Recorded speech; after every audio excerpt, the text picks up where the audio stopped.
ሰላም ጤና ይስጥልን ተመልካቾቻችን የአፍሪካ ሬኔሳንስ ቴሌቪዥን ዜናዎች ከዚህ በማስከተል ይቀርባሉ። በቅድሚያም አርዕስተ ዜናዎቹን እንሆ። በኬንያ ማንዴራ የሚኖሩ ኢትዮጵያውያን እስከ የካቲት 5 ድረስ ለቃችሁ ውጡ የሚል ማስጠንቀቂያ እንደደረሳቸው ተገለጸ። ኢትዮጵያ አሳልፋ የሰጠችው ኤርትራዊ ህገወጥ የሰዎች አዘዋዋሪ ኔዘርላንድስ ውስጥ የ20 ዓመት እስር እንደተፈረደበት ተገለጸ። ሩዋንዳ ጥገኝነት ጠያቂዎችን ለመቀበል የተፈራረመችውን ስምምነት ብሪታንያ መሰረዟን ተከትሎ ክስ መመስረቷ ተሰማ።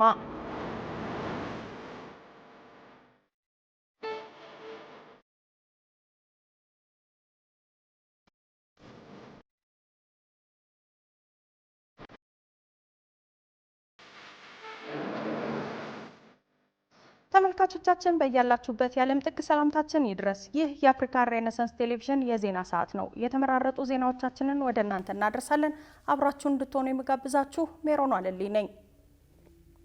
በኬንያ ማንዴራ የሚኖሩ ኢትዮጵያውያን እስከ የካቲት 5 ድረስ ለቃችሁ ውጡ የሚል ማስጠንቀቂያ እንደደረሳቸው ተገለጸ። በኬንያ ማንዴራ ግዛት የሚገኙ ኢትዮጵያውያን ስደተኞች በድምጽ ማጉያ ጭምር በጎዳናዎች እየተዞረ እስከ የካቲት 5 ድረስ እንዲለቁ መነገሩን ተናግረዋል። ሩሃች ግርማ ተጨማሪ አላት።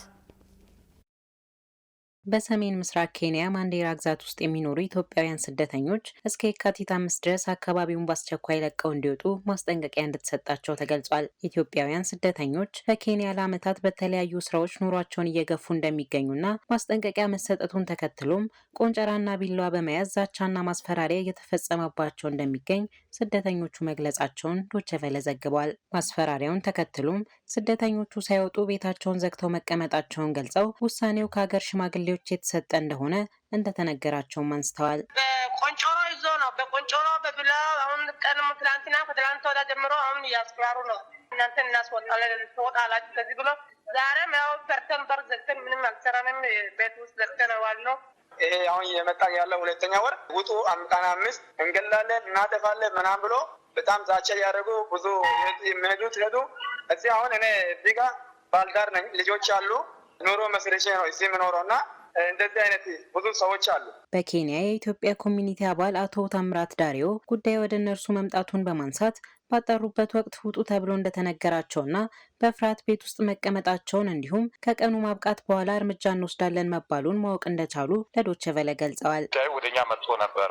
ጉዳዩ ወደኛ ከመጣ በኋላ ምንድነው ብለን ማጣራት ጀመር። ስልካቸውን ፈልገን ከአንዳንድ ሰው ስንደውል እኛን ውጡ ተብለናል፣ ለቃችሁ በቀን 5 ካልወጣችሁ ከ5 በኋላ እርምጃ ይወሰድባቸዋል ተብሎ ፈርተን ቤታችን ያለ ነው የሚለው ነገር በስልክ አሳወቁ። እዛም በኋላ አንዳንድ ልጆች ቀስ ብለው ራሳቸውን ለማዳን እየወጡ ነው ያሉት፣ እየለቀቁ ነው፣ እየወጡ ነው ያሉት። አቶ ታምራት አክለውም በኬንያ ያለው የኢትዮጵያ ኤምባሲ ጉዳዩን እየተከታተለ እንደሆነና የዜጎቹ ሰነድ አልባ መሆን ኤምባሲው ጣልቃ እንዳይገባ እንዳገደው ገልጸዋል። የኢትዮጵያ ኤምባሲ ማን የተከታተለ ነው ጉዳዩን ምንድነው ስንናገር ልጆቹ ሰነድ አልባ ናቸው። ህጋዊ ፓስፖርት ወይም ደግሞ ዶክመንት ቢኖራቸው ኤምባሲ ጣልቃ ይገባ ነበረ።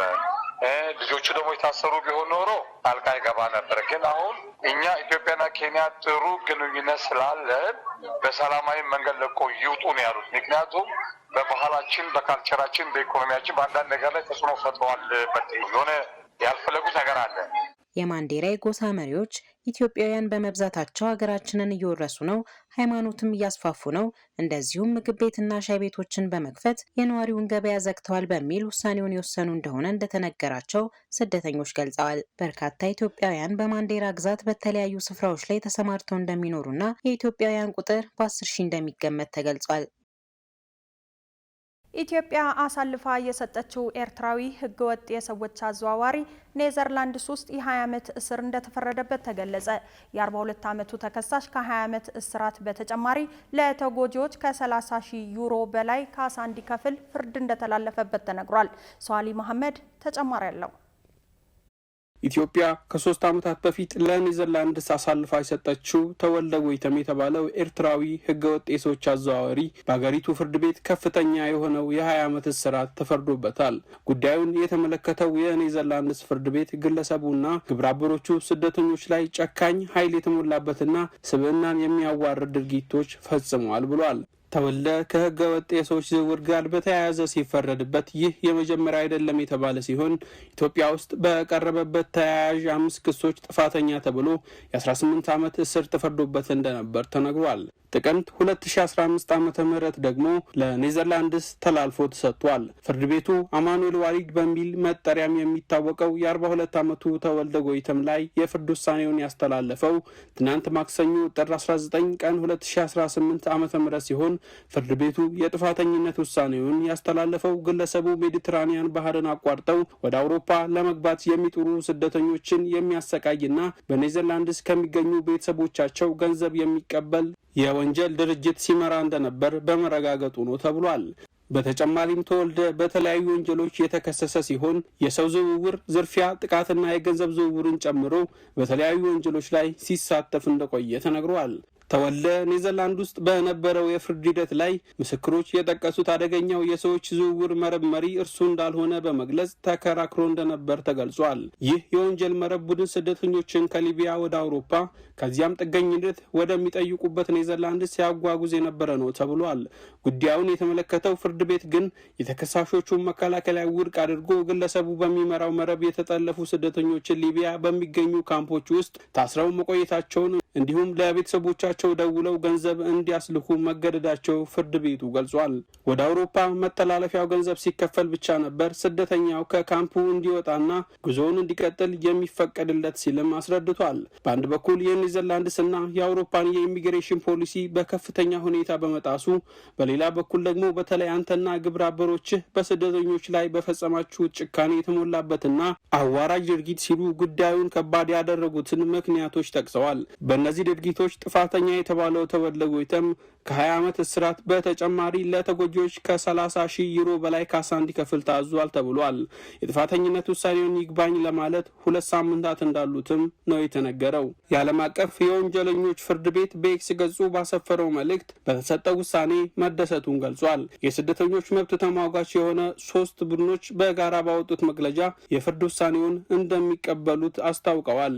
ግለሰቡ በዋነኝነት ሊቢያ ውስጥ በሚገኝ ባኒዋሊ የተባለ አካባቢ ላይ የማጎሪያ ካምፕን ሲያንቀሳቅስ የነበረ የወንጀል መረብን ሲመራ እንደነበረ ያስታወሱት 3 ቡድኖች ከተጎጂዎቹ መካከል አብዛኞቹ ኤርትራውያን እንደሆኑና ሌሎችም የምስራቅ አፍሪካ ዜጎችም እንደሚገኙበት ገልጸዋል።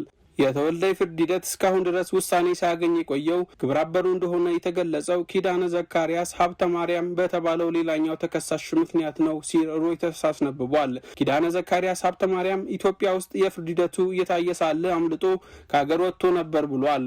ይሁን እንጂ ኢትዮጵያ ውስጥ በህገ ወጥ የሰዎች ዝውውር ወንጀል በሌለበት የዕድሜ ልክ እስራት ተፈርዶበታል።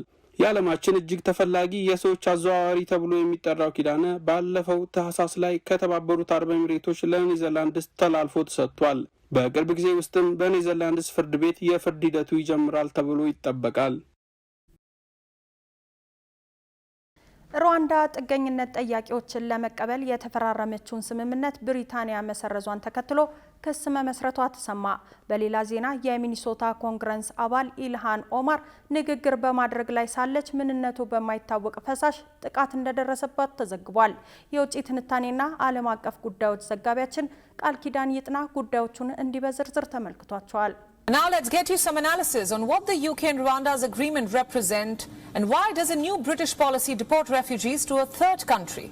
ብሪታንያና ሩዋንዳ ጥገኝነት ጠያቂዎችን በምስራቅ አፍሪካዊቱ ሀገር ለማስፈር የፈጸሙትን ስምምነት ሚስጥር አድርገውት አያውቁም።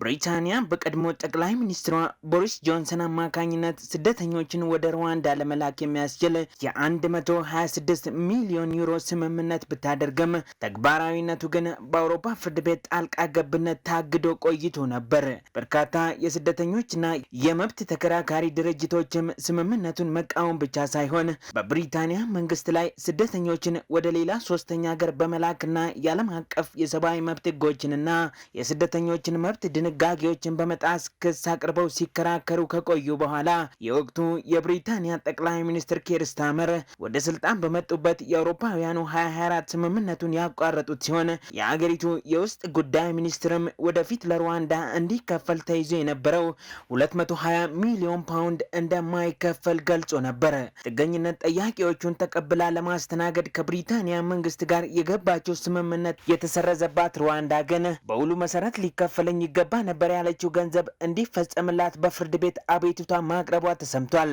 የሩዋንዳ መንግስት ክሱን የመሰረተው ኔዘርላንድስ ውስጥ በሚገኘው ቋሚ የግልግል ፍርድ ቤት ሲሆን የአገሪቱ መንግስት ብሪታንያ የተወሰኑ ጥገኝነት ጠያቂዎችን ወደ ሩዋንዳ ለመላክ በስምምነት የገባቸውን ቃል ልትፈጽም አልቻለችም ሲል ተከራክሯል።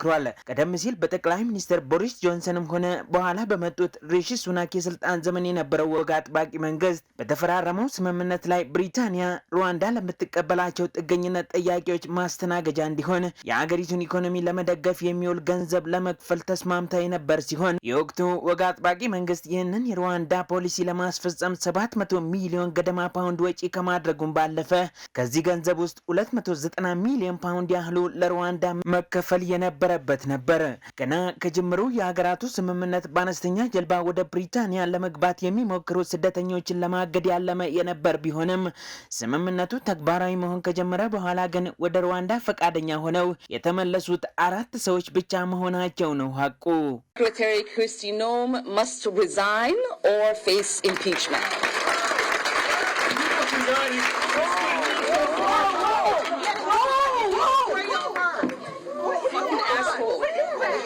I don't know. በሌላ ዜና የሚኒሶታ ኮንግረስ አባል ኢልሃን ኦማር ንግግር በማድረግ ላይ ሳለች ምንነቱ በማይታወቅ ፈሳሽ ጥቃት እንደደረሰባት ተሰምቷል። ከኬንያ የስደተኞች ካምፕ ተነስቶ የዩናይትድ ስቴትስ የሚኒሶታ ክፍለ ሀገር ኮንግረስ አባልነት የመብቃት እምነት መንገዱን ሲያስቡት እውን የሚሆን ባይመስልም የእርሷ የስኬት ታሪክ በዓለም ዙሪያ ለሙስሊሞች በተለይም ለሙስሊም ሴቶች የተስፋ ቀንዲል መሆኑ ግን አያጠያይቅም። በፈተና የተሞላው በታሪክ የመጀመሪያዋ ሶማሊያዊት አሜሪካዊት የዩናይትድ ስቴትስ የኮንግረስ አባሏ ህይወት የዶናልድ ትራምፕ ክስ ውንጀላ፣ ወቀሳና ዛቻ ተለይቶት የማያውቅ ሲሆን አሁን ደግሞ በአንድ አዳራሽ ውስጥ ንግግር በማድረግ ላይ ሳለች ባልታወቀ ንጥረ ነገር ጥቃት እንደደረሰባት የሚኒያፖሊስ የጸጥታ ተቋም አስታውቋል። በሶማሊያ ተወላጅነቷና በዲሞክራት ፓርቲ ውስጥ ባላት ተራማጅ አቋም የምትታወቀው ኢልሃን ኦማር ጥቃቱ የተፈጸመባት የኢሚግሬሽን እና ጉምሩክ አፈጻጸም እንዲፈርስ የአገር ውስጥ ደህንነት ሚኒስትር ክሪስቲ ኖም ከስልጣን እንዲነሱ ጥሪ እያደረገች በነበረችበት ወቅት ሲሆን ሆኖም ጥቃቱ ቢሰነዘረባትም የከፋ ጉዳት እንዳልደረሰባትና ንግግሯንም ሳታቋርጥ መቀጠሏን የኤኤፍፒ ዘገባ ያመለክታል። ጥቃቱን የፈጸመው ግለሰብ ወዲያውኑ በቁጥጥር ስር ውሎ የፎረንሲክ ምርመራ እየተካሄደበት መሆኑን ፖሊስ የገለጸ ሲሆን ካፍታ በኋላ ኢልሃን ኦማር በኤክስ ገጿ እኔ ደህና ነኝ፣ ምንም አልሆንኩም፣ ለእንደዚህ አይነት ነገር ብዬ ስራዬን አልተውም፣ አልፈራም፣ ጉልበተኞች እንዲያሸንፉም አልፈቅድም የሚል መልእክት አስተላልፋለች። የሚኒያፖሊስ ከንቲባ በበኩላቸው በማህበራዊ የትስስር ገጻቸው ባሰፈሩት ጽሁፍ በሚኒያፖሊስ ሁከትና ማስፈራራት ቦታ የላቸውም ያለው ሲሆን ይህ አይነት ባህሪ በከተማችን ውስጥ ተቀባይነት አይኖረውም በማለት ሰዎችን ለአደጋ ሳናጋለጥ ልንስማማ እንችላለን ብለዋል። And we will stay resilient in the face of whatever they might throw at us. የኢትዮጵያ ብሔራዊ ባንክ በኢትዮጵያ አሁን እየተተገበረ ባለው የንግድ ስርዓት ላይ ትልቅ ለውጥ ሊያመጣ ይችላል የተባለለትን አዲስ መመሪያ ማውጣቱ ተሰማ። በዚህም ባንኮች ከውጭ ወደ ሀገር ውስጥ ለሚገቡ የተመረጡ ምርቶች የውጭ ምንዛሪ ሲፈቅዱ አስመጪዎች በሚያቀርቡት የክፍያ ሰነድ ላይ ተመስርተው አይሆንም ተባለ። ብዙነህ እንዳለ ዝርዝር አለው። የኢትዮጵያ ብሔራዊ ባንክ በኢትዮጵያ አሁን እየተተገበረ ባለው የንግድ ስርዓት ላይ ትልቅ ለውጥ ሊያመጣ ይችላል የተባለለትን አዲስ መመሪያ አውጥቷል። ብሔራዊ ባንክ በቅርቡ ባወጣው አስገዳጅ ውሳኔ መሰረት ባንኮች ከውጭ ወደ ሀገር ውስጥ ለሚገቡ የተመረጡ ምርቶች የውጭ ምንዛሬ ሲፈቅዱ አስመጪዎች በሚያቀርቡት የክፍያ ሰነድ ላይ ተመስርተው እንደማይሆን አስታውቋል። ይልቁንስ የኢትዮጵያ ጉምሩክ ኮሚሽን ባከማቸው የመረጃ ቋት መሰረት በሚሰጠው አመላካች ዋጋ መሰረት እንዲሆን ውሳኔ ሰጥቷል። ይህ የኢትዮጵያ ብሔራዊ ባንክ ለንግድ ባንኮች ያስተላለፈው አዲስ መመሪያ በኢኮኖሚው ዘርፍ ከፍተኛ ውዝግብና ውይይትን አስከትሏል። ባንኮች ለተመረጡ የገቢ ንግድ ምርቶች የውጭ ምንዛሬ ፍቃድ ሲሰጡ በኢትዮጵያ ጉምሩክ ኮሚሽን የሚወጣውን አመላካች ዋጋ የግዴታ እንዲጠቀሙ የሚያዘው ይህ የኢትዮጵያ ብሔራዊ ባንክ ውሳኔ አስመጪዎች ከውጭ የሚያስገቡትን ዕቃ የዋጋ መጠን ዝቅ አድርጎ በማቅረብ ለመንግስት የሚከፈለውን ቀረጥና ታክስ ለመቀነስና የውጭ ምንዛሬ ደንቦችን በህገወጥ መንገድ ለማለፍ ይደረግ የነበረውን ክፍተት ለማጥበብ ነው ተብሏል። ይህ መመሪያ ህጋዊ አሰራርን ያሰፍናል ያሉት አቶ ዘሪሁን አሰፋ የኢትዮጵያ ጉምሩክ ኮሚሽን የህዝብ ግንኙነት ናቸው። በአዲሱ መመሪያ መሰረት ባንኮች ለአስመጪዎች የኤልሲ ፍቃድ ሲሰጡ በጉምሩክ የዋጋ መተመኛ የመረጃ ቋት ወይም ዳታቤዝ ላይ በተቀመጠ ዝቅተኛ የዋጋ መነሻነት እንዲያደርጉም አዲስ አሰራር መዘርጋቱን በጥቁር ገበያ የሚደረገውን የገንዘብ ዝውውር ለመቀነስ ግልጽነትን ለማስፈንም እንደሚረዳ ተናግረዋል። ይህ የብሔራዊ ባንክ አዲስ መመሪያ መንግስት ሰፋፊ የፖሊሲ ማሻሻያዎች ተግባራዊ ለማድረግ ከሚወስዳቸው ተከታታይ እርምጃዎች ውስጥ አንዱ አካል ተደርጎም ሊወሰድ ይችላል። ሆኖም ትልቁ ስጋት መመሪያው አሁን ያለውን የኑሮ ውድነት የማባባስ ዕድል ሊኖረው ይችላል ሲሉ የምጣኔ ሀብት ባለሙያዎች ሀሳብ አቅርበዋል። የብሔራዊ ባንክ ውሳኔ ህገወጥ የንግድ አሰራርን ለማረምና የመንግስት ገቢን ለማሳደግ ወሳኝና አስፈላጊ እርምጃ ቢሆንም አፈጻጸሙ ግን ከፍተኛ ጥንቃቄ ይሻል ተብሏል። የምጣኔ ሀብት ባለሙያዎቹ የዋጋ ተመኖችን ዓለም አቀፍ ሁኔታን ባገናዘበ መልኩ በየጊዜው ማዘመንና የቀልጣፋ ስርዓት መዘርጋትም የታሰበውን የኢኮኖሚ ማሻሻያ በህዝብ ላይ ተጨማሪ ጫና እንዳይፈጥር ለመከላከል መሰራት ካለባቸው ዋና ዋና ተግባራት መካከል ናቸው ይላሉ። የምጣኔ ሀብት ባለሙያው ዶክተር ኮንስታንቲኖስ ብርሃ ተስፋ ግሎባል ፋይናንስ ኢንቴግሪቲ የተባለውን ተቋም መረጃ በመጥቀስ እንደገለጹት ኢትዮጵያ በገቢ ንግድ ማጭበርበር ምክንያት ብቻ በአመት በአማካኝ ከ3.5 ቢሊዮን ዶላር በላይ ታጣለች ብለዋል። ነጋዴዎች የእቃዎችን ዋጋ አጋኖ በማቅረብ የውጭ ምንዛሬን ወደ ውጭ እንደሚያሸሹም ባለሙያው አመልክተው አሁን ባለው የቴክኖሎጂ ዘመን የእቃዎችን ዓለም አቀፍ ዋጋ በግልጽ የሚታወቅ በመሆኑ የጉምሩክ ተመንን መጠቀም ለማጭበርበር የሚሞክሩ አካላትን እድል ያጠባል ብለዋል። ክቡራትና ክቡራን ተመልካቾቻችን አሁንም የአፍሪካ ሬኔሳንስ ቴሌቪዥን ዜናዎች እንደቀጠሉ ናቸው። ወደ ቀጣዮቹ ጉዳዮቻችን ከመሻገራችን በፊት ይፋዊ የማህበራዊ ገጾቻችንን ልናስታውሳችሁ ወደድን። በቴሌቪዥን ስርጭት ያለፏችሁን ፕሮግራሞቻችንን ከ1.8 ሚሊዮን በላይ ሰብስክራይበሮች ባሉት አርትስ ቲቪ ወርልድ የዩቲዩብ ገጻችን በኩል ልትከታተሉ ትችላላችሁ። በተጨማሪም በርካታ ተከታዮችን ባፈራንባቸው በፌስቡክ በቀድሞ ትዊተር እና በአሁኑ ኤክስ እንዲሁም በቲክቶክ እና ኢንስታግራም ገጾቻችን በኩል ቤተሰብ መሆን ትችላላችሁ። ከቆይታ በኋላ በአውሮፓ ሻምፒየንስ ሊግ የምድቡ የመጨረሻ ጨዋታዎች ፒኤስጂ ከኒውካስል ዩናይትድ፣ ናፖሊ ከቼልሲ የሚያደርጉት እጅግ ተጠባቂ ጨዋታን ጨምሮ የተመራረጡ ስፖርታዊ መረጃዎችን ወደ እናንተ እናደርሳለን። ይጠብቁን። የፍቅርና የምስጋና ተምሳሌት የሆነው የጌዲዮ ሕዝብ የዘመን መለወጫ ዳራሮ በዓል በአዲስ አበባ ከተማ በድምቀት ተከበረ። ዝርዝሩን ናቲማናዬ ይነግራችኋል። ደራሮ ትርጓሜው አበባ ማለት ነው። በጌዲዮ ማህበረሰብ ዘንድ ደራሮ የዘመን መለወጫ ብቻ ሳይሆን ምርት ተሰብስቦ የሚገባደድበት፣ አዝዕርት የሚያብቡበትና የተፈጥሮ ውበት የሚጎላበት ልዩ ወቅትን የሚያበስር በዓል ነው ይላሉ ከጣቢያችን ጋር ቆይታ ያደረጉት የጌዲዮ ዞን ባህልና ስፖርት መምሪያ ኃላፊ አቶ ደርቤ ጄኖ። የጌዲዮ ማህበረሰብ የደራሮን በዓል ሲያከብር ለየት የሚያደርጋቸው ብዙ ነገሮች አሉ። አንዱ ሲዝናል ሆኖ የሚከበር በዓል ነው። ምክንያቱም ሰብል ተሰብስቦ ጎተራ ውስጥ ከገባ በኋላ የሚቀጥለው ምርት ዘመን አበባው ያማረ፣ እሸቱም ደግሞ ያማረ፣ መሬቱም የለሰለሰ፣ የሚዘንበው ዝናብ ራሱ ለምርትና ምርታማነት ምክንያት እንዲሆን ሁል ጊዜ ልናመሰግነው ይገባል ብሎ የሚያምን ነው። ለምሳሌ አባገዳውም ጸሎት ሲያደርጉ ወይም ደግሞ ልመና ሲያቀርቡ መልካም ምኞታቸውን ሲገልጹ የሚጠቅሷቸው ቦታዎች አሉ። በሪችክኮ የበሪቻን ተራራ የፈጠርክ አምላክ፣ ውሃውን የፈጠርክ አምላክ፣ ዝናቡን በሰላም ለኛ የምትሰጠን አምላክ ብለው ነው እውቅና እየሰጡ ነው የሚለምኑት። ደራሮ የሀብታምና የደሃ የሽማግሌና የህፃን ልዩነት የሌለበት የፍቅርና የፌሽታ ማሳያ ነው። በቱባ ባህላዊ ጭፈራዎች የታጀበው ደራሮ ጌዲዎች ተናግሮ የሚግባቡበት፣ ተሳስበው የሚኖሩበት የታላቅነት ማሳያ ሆኖ ለዘመናት ዘልቋል። በዚህ የተስፋ የፍቅር በዓል ሁሉም በንጹህ ልብ ወደ አዲስ ዓመት የሚሻገርበት እንደሆነም ይገለጻል። ማንኛውም ሰው ወደ የትኛውም አካባቢ ሲንቀሳቀስ ሲመጣ ለማክበር ሲመጣ ራሱን ማጽዳት ማንጻት አለበት። ከምን ከቂም ከበቀል ከጥላቻ ንጹህ ሆኖ ወደዚህ አካባቢ ነው መቅረብ ያለበት። ከወንድሞቹ ጋር ከጎረቤት ጋር የማይገባባው ነገር ካለ እሱን ሳይፈታ እዚህ ላይ ከተቀላቀለ የሚቀጥለው ዓመት ራሱ ለሱ ያማረ አይሆንም፣ የተሻለ አይሆንም። ሁሉ ዕቃውን ሊሻገር ይችላል እንጂ ስኬታማ ግን አይሆንም። ከእድሉም አንጻር ብዙ ነገሮች የሚያዩለት ነገር አለ ማለት ነው። የጌዲዮ ህዝብ ድንቅ እሴት የፍቅርና የምስጋና ተምሳሌት የሆነው ደራሮ ዛሬ ጥር 20 ቀን 2018 ዓ.ም በአዲስ አበባ ከተማ ለሁለተኛ ጊዜ በድምቀት ተከብሯል። በዓሉ ለሁለተኛ ዙር በአዲስ አበባ ከተማ እንዲህ ባለ ድምቀት መከበሩ የብሔሩን ቱባ ባህል ለዓለም አቀፉ ማህበረሰብ ለማስተዋወቅና ቱሪዝምን ለማነቃቃት ያለመ መሆኑ ተገልጿል። ደራሮ ለባህልና ቱሪዝም እድገት የሚለው የዘንድሮ መሪ ቃልም ይህንኑ ታሳቢ ያደረገ እንደሆነ ተነግሯል። በአዲስ አበባ ከተማ ሁለተኛ ጊዜ ነው ስናከብር። ለሁለተኛ ጊዜ ማክበራችን ጥቅም አለው። ኢንቨስትመንት ነው አንደኛ የሚስበው፣ ሁለተኛ ደግሞ የቱሪስት መዳረሻ ቦታዎች እንዳሉንና በዩኔስኮ ላይ የተመዘገበው ሀብት ቱሪስቶች መጥተው እንዲጎበኙ ያደርጋል።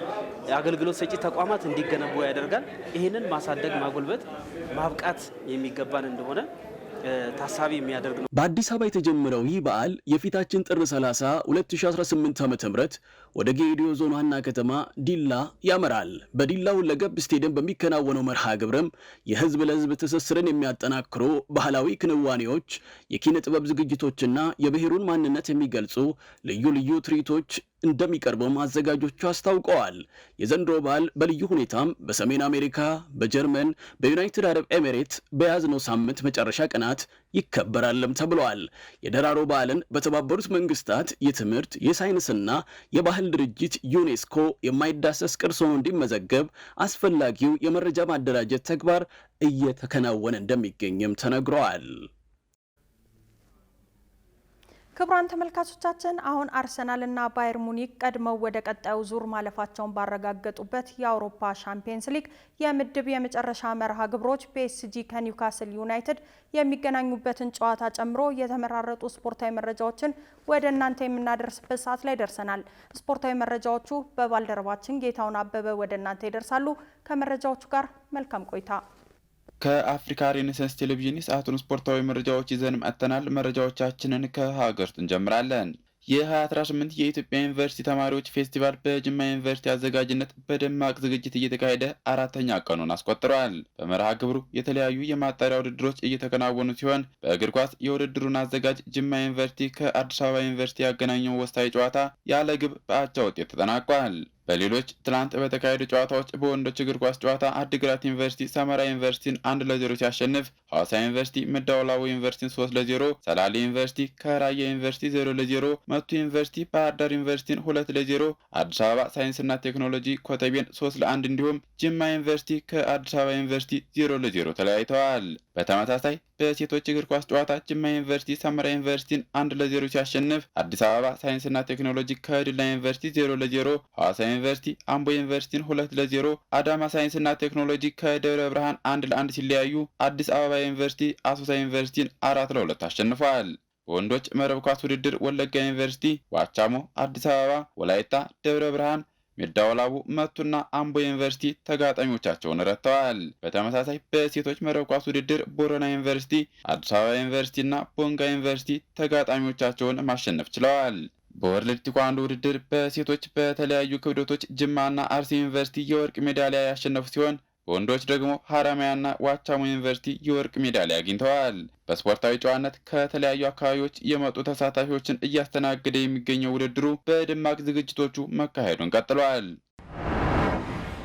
ቅዱስ ጊዮርጊስ እግር ኳስ ክለብ ይፋዊ አቤቱታ አቀረበ። በትላንትናው ዕለት በ17ኛ ሳምንት የሲቢ የኢትዮጵያ ፕሪሚየር ሊግ መርሃ ግብር ቅዱስ ጊዮርጊስ ከምድረ ገነት ሽረ ተጫውተው በአወዛጋቢው የዳኝነት ውሳኔ ምክንያት ያለ ግብ በአቻ ውጤት ጨዋታቸውን ማጠናቀቃቸው ይታወሳል። የእግር ኳስ ክለቡ በትላንትናው ጨዋታ ላይ ፍጹም ዓይን ያወጣ አሳፋሪ በደል ተፈጽሞብኛል ያለ ሲሆን ከዚህ በፊትም በተደጋጋሚ በዳኞች እየተበደልኩ ነው በማለት ለኢትዮጵያ እግር ኳስ ፌዴሬሽን እና ለፕሪሚየር ሊጉ አክሲዮን ማህበር ይፋዊ ደብዳቤ ጽፏል። ከቅሬታው በተጨማሪ ክለቡ የውድድር አመራርና ስነ ስርዓት ኮሚቴም የእረፍት ቀናትን እየዘለለ በስራ ቀን በ7 ሰዓት ጨዋታ እንዲካሄድ ማድረጉም ለሊጉም ሆነ ለመላው የእግር ኳስ ደጋፊ ክብር መስጠቱን ጥያቄ ውስጥ የሚጥል ነው በማለት ለቀጣይ ጊዜያት እንዲታሰብበት መልእክቱን አስተላልፏል። በኢትዮጵያ ፕሪሚየር ሊግ የዳኝነት ውሳኔዎች አሁንም ጥያቄ እየተነሳባቸው ሲሆን በ17ኛ ሳምንት ጨዋታዎች ብቻ አርባ ምንጭ ከተማ ላይ በእጅ የተቆጠረ ግብ መጽደቁ መነጋገሪያ የነበረ ሲሆን በትናንትናው ዕለት የነበረው የቅዱስ ጊዮርጊስ ጨዋታ በዕለቱ የነበረው የዳኝነት ውሳኔ በርካቶችን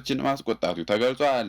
ይህ በእንዲህ እንዳለ የኢትዮጵያ ብሔራዊ ዳኞች ኮሚቴ የፕሪሚየር ሊግ ዳኞች ጨዋታ የመምራት ብቃት ላይ ከፍተኛ ስጋት እንዳደረበትና አስቸኳይ ስብሰባ ለሐሙስ መጥራቱ ተገልጿል። ሐሙስ በሚኖረው ስብሰባ ላይ ምን ጉዳዮች ይነሳሉ ከሚለው በተጨማሪ ለቀረቡት አቤቱታዎች ምን አይነት ምላሽ ይሰጣል የሚለው የሚጠበቅ ይሆናል። የ2018 የፋንታ ሚዲያ ካፕ የምድብ ሁለተኛ ጨዋታዎች ሲደረጉ ሪፖርተር ጋዜጣና የኢትዮጵያ ፕሬስ ድርጅት ሲያሸንፉ ፋና ሚዲያ ኮርፖሬሽን አቻ ተለያይቷል። የምድብ ሁለተኛ ጨዋታ እያደረገ የሚገኘው የ2018 የፋንታ ሚዲያ ካፕ ውድድር ትናንት በተደረገ ጨዋታ ሪፖርተር ጋዜጣ በሰፊ የጎል ልዩነት አሸንፏል። 22 በሚገኘው የፉትሳል ሜዳ በተደረገው ጨዋታ የመጀመሪያ የምድብ ጨዋታውን አሸንፎ የመጣው ሪፖርተር ጋዜጣ ፕራይም ሚዲያን 10-1 በሆነ ውጤት አሸንፏል። በሌላ ጨዋታ የኢትዮጵያ ፕሬስ ድርጅት ከኢሳት ቴሌቪዥን ያደረጉት ጨዋታ በኢትዮጵያ ፕሬስ ድርጅት 6-1 አሸናፊነት ሲጠናቀቅ ፋና ሚዲያ ኮርፖሬሽን በበኩሉ ከኢትዮጵያ ዲጄ ማህበር ነጥብ ተጋርቶ ወጥቷል። ነገም የውድድሩ ተጠባቂ ጨዋታዎች ሲደረጉ ጣቢያችን አፍሪካን ሬኔሳንስ ቴሌቪዥን ከአባይ ቴሌቪዥን የሚያደርገው ጨዋታ ይጠበቃል። አፍሪካን ሬኔሳንስ ቴሌቪዥን በመጀመሪያው የምድብ ጨዋታ 5-3 አሸንፎ የመጣ ሲሆን አባይ ቴሌቪዥን በበኩሉ ነጥብ ተጋርቶ ነው የመጣው። በተጨማሪም መናኸሪያ ኤፍኤም ከአሃዱ ሬዲዮ እና ቲክቶከርስ ከቻናል ዋን የሚያደርጉት ጨዋታ ተጠባቂ ነው። አርቲስት ቴሌቪዥን የውድድሩ ብቸኛ የሚዲያ አጋር በመሆን የእያንዳንዱን ጨዋታና ውጤት ለእናንተ ለተመልካቾቹ የሚያደርስም ይሆናል።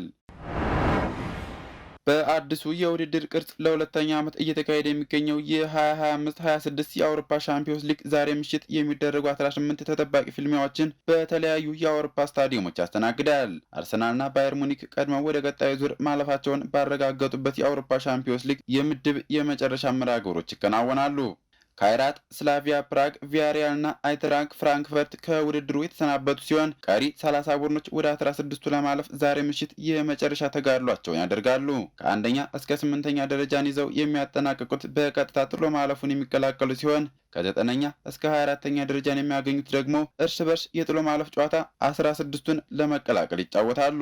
አርሰናልና ባየር ሙኒክ አንደኛና ሁለተኛ ደረጃን በመያዝ ጥሎ ማለፉን ቀድሞ የተቀላቀሉ ክለቦች ሲሆኑ ከ3ኛ እስከ 32ኛ ደረጃ የተቀመጡት ቡድኖች ግን በቀጥታ ማለፋቸውንና ለጥሎ ማለፍ መብቃታቸውን ለማረጋገጥ የመጨረሻ ፍልሚያቸውን ዛሬ ያደርጋሉ።